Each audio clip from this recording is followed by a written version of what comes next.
I was working late at the Gilded Pint again, the old bar humming with life as it always did. The glow of neon from outside seeped in through the fogged-up windows, blending with the dim lights inside, casting long shadows across the polished wood floors. It was a Saturday night, and the usual crowd had settled in, a mix of regulars and tourists, people looking for a place to lose themselves for a while. I'd gotten used to it. The noise, the clinking glasses, the occasional outburst of laughter, it was all part of the job. But recently, things had been different. It started small, barely noticeable at first. A glass would slide just an inch to the left when I swore I had placed it dead center on the counter, or I'd feel a cold draft, too icy to be from the ventilation, crawling across the back of my neck, even though the door was closed. Then there were the flickers. A quick shadow darting just outside my field of vision, vanishing before I could focus on it. I chalked it up to the long hours, the late nights, my imagination. At least, that's what I told myself. But then, I saw him. It was one of those nights when the bar was packed, yet I felt completely alone. The din of voices had dulled, everything slowing down as if the world itself had thickened like molasses. And there, at the far end of the bar, sat a man. I hadn't noticed him walk in, and he wasn't someone I recognized, which was strange. He wore an old fedora, the kind you only see in black and white movies, and a long coat, even though it hadn't been cold outside for weeks. His head was tilted down, just enough to obscure his face in the shadows. I blinked, and he was gone. I froze, my heart pounding in my chest. 1 second, I was staring right at him, and the next, there was nothing. No sound of footsteps, no squeak of the bar stool, just nothing. The rational part of me fought to take control. Maybe I was more tired than I realized. Too many back-to-back shifts. That had to be it. But then it happened again. Night after night. Always the same. That figure in the hat.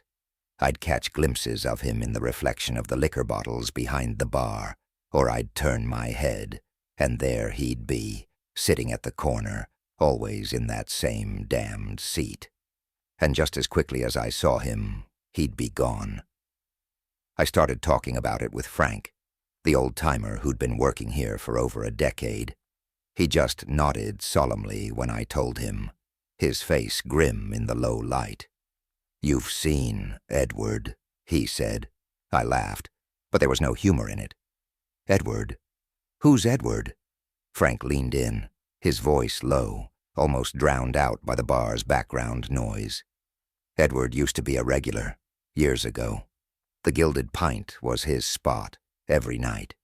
He'd sit in that exact corner, where you keep seeing him.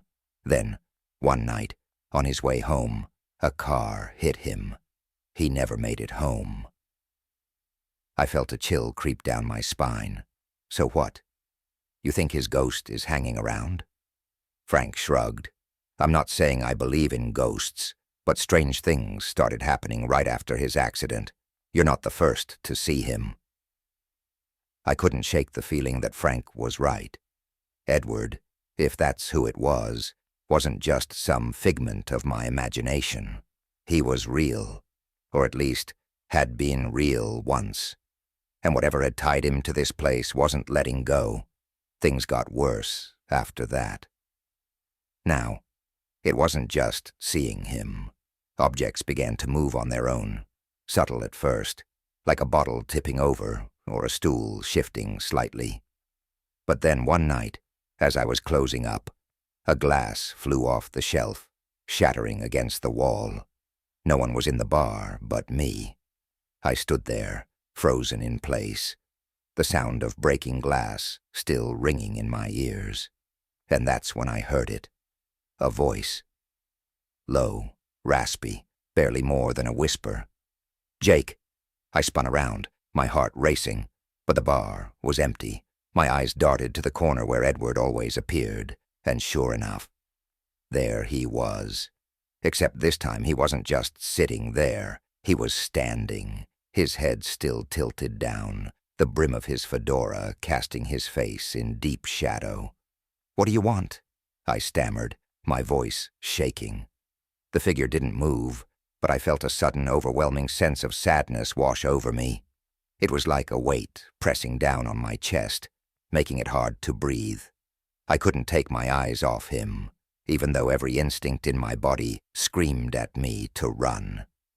Then, just as suddenly as it had come, the weight lifted. The figure faded into the shadows, leaving me standing there, heart pounding, my breath coming in ragged gasps. I haven't seen Edward since that night, but the bar feels different now, darker.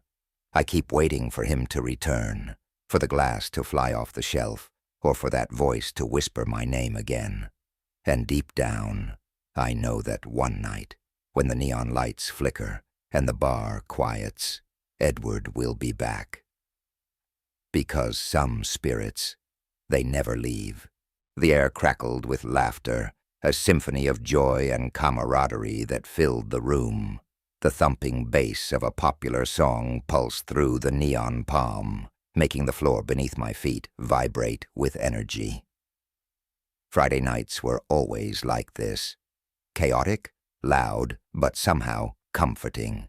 Emily, Chloe, and I had been here for hours, celebrating Chloe's promotion. Emily was her usual self, lively and full of energy, already on her second margarita.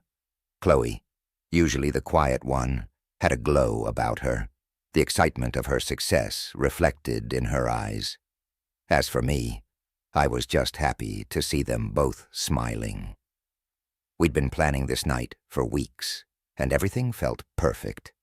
Until it didn't. It started off as nothing more than a faint itch at the back of my neck.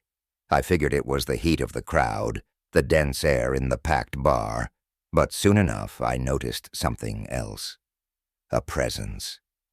I caught a glimpse of a man seated alone near the far corner of the bar, staring in our direction. At first I thought it was a coincidence. It's a bar. People watch each other all the time. But this felt different. He didn't look away when I noticed him. His gaze didn't break. It only intensified. "Hey, do you see that guy over there?" I leaned closer to Emily and Chloe, keeping my voice low. Emily squinted across the room, searching for the man I was talking about. "What guy?" Chloe asked, her voice lighthearted, not yet tainted by the growing unease I felt. "He's in the corner. Been staring at us for the past hour." Emily waved her hand dismissively, laughing it off. "Jake, you're paranoid. People stare. It's a bar." But my gut told me something wasn't right. As the night wore on, I caught him again. He wasn't moving, just sitting there, nursing his drink, eyes locked on us, or more specifically, on Chloe. I didn't want to ruin the night, so I kept quiet. But I couldn't shake the feeling that we were being watched. When we finally decided to leave, the sense of relief that should have come when we stepped into the cool night air never came. In fact, it only got worse. The moment we exited the neon palm, the street felt off. The familiar buzz of the city was still there, the distant honking of cars, the murmur of passing conversations, but something lurked beneath it, something wrong. As we made our way down the street, I glanced behind us. He was there, the man from the bar, a shadowy figure stepping out into the street, just a few yards behind. "Hey, let's walk a bit faster," I said, trying to keep the alarm out of my voice. Emily gave me a confused look, but followed my lead. Chloe, still tipsy from the drinks, stumbled a bit as we sped up. I couldn't shake him. Every corner we turned, every alley we passed, he was still there, always the same distance behind us. Cold dread curled in my stomach. "Who the hell is that guy?" Emily muttered, now catching on to the growing tension. Chloe looked over her shoulder, her face paling when she saw him.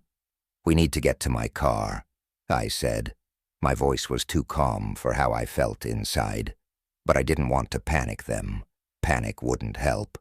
We made a sharp turn, hoping to lose him in the crowd, but it was as if he knew every step we'd take. He mirrored us, his movements slow and deliberate. The next few days were worse. The man wasn't just following us that night. He was everywhere. I saw him outside my apartment the next morning, standing by a lamppost, watching from across the street. When I tried to point him out to my neighbors, he was gone in an instant, as if he'd vanished into thin air. Emily called me later that day, her voice trembling. "Jake, he's outside my building." Chloe wasn't any better. She swore she saw the same dark sedan with tinted windows trailing her car on her way to work. The pattern was unmistakable. He was always there, never too close but never far enough away to dismiss. We tried going to the police, but without solid evidence, they didn't take us seriously. A stranger standing across the street wasn't exactly a crime. But we knew this wasn't coincidence. This was something else, something terrifying. By the third day, I could hardly sleep. Every time I closed my eyes, I pictured him. His cold, unblinking eyes, his motionless figure lurking just outside my window. Waiting, watching.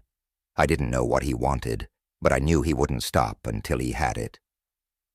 On the fifth night, I woke up to the sound of footsteps outside my door.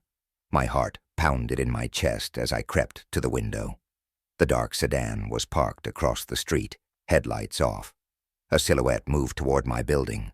I grabbed my phone, dialing Emily, Chloe, anyone. No answer. The footsteps got louder, closer. I backed away from the door, my hands shaking. This was it. He was coming for me. Then, just as quickly as they came, the footsteps stopped. Silence. I didn't dare move, didn't dare breathe. The fear that gripped me was unlike anything I'd ever felt before. I waited, heart racing, expecting the door to swing open, expecting him to step inside and finish whatever game he'd been playing. But nothing happened. Hours passed. Dawn crept in through the windows, and the dark sedan was gone. But I know he'll be back. The rusty anchor was never meant to be the kind of place that harbored dark secrets. It was our escape, a haven where the weight of the world lightened with every pore of Sarah's steady hand. I had been a regular for years, like Vincent Hale. He was more than just a patron. Vincent was an anchor in that place, a constant presence, with his silver hair and blue eyes that always seemed to be quietly amused by the world. But one night in December, Vincent didn't show up. At first, no one made much of it. People come and go. Life pulls at us in ways we can't always predict. But as the days passed, unease began to creep in, like a fog rolling in from the sea. Conversations that once bubbled with laughter became tinged with concern. I could see it in Sarah's eyes every time she glanced at Vincent's usual seat. Empty and cold, like something vital had been snuffed out. Weeks went by, and I found myself taking a more active role in the search for answers. I couldn't explain why I felt so compelled to know the truth, but there was something about Vincent's disappearance that gnawed at me. Like everyone else, I'd heard the theories. He'd run off. He'd found someone new, or maybe he was just tired of the routine. None of it felt right. Not with Vincent. He was a man of habit, a man who found comfort in the predictable. Sarah told me she had gone through the bar's security tapes. I watched them with her one late night after closing. We saw Vincent sitting at the bar, nursing his drink, nodding along to some story Frank was telling. Everything looked normal, until he wasn't there anymore. One moment he was on screen, and the next, gone. No one had walked out the door, no shadows, no sign of struggle. It was like Vincent had been wiped away. Sarah was shaken. She confided in me that Vincent had been acting strange in the weeks before he disappeared. He had been quieter, more distracted. I had noticed it too, but I chalked it up to the winter blues. But now, knowing he was gone, it took on a darker meaning. One night, as we sat in Vincent's usual booth, Sarah handed me a note she had found under his bar stool. It was folded and creased, written in his familiar neat handwriting, but it didn't make any sense. Numbers, letters, symbols, a puzzle. I had no idea what it meant, but it sent a chill down my spine. Vincent had been trying to tell us something important. I didn't sleep that night. The note haunted me. I thought about asking Frank for help. He used to be a detective before retirement. He was close with Vincent, too, and might have insights I was missing. When I called him the next day, he agreed to meet me. We spread the notes out on my kitchen table, piecing together what we could. As we worked, Frank's brow furrowed in concentration, his fingers tracing the patterns of symbols like he was back in his old job.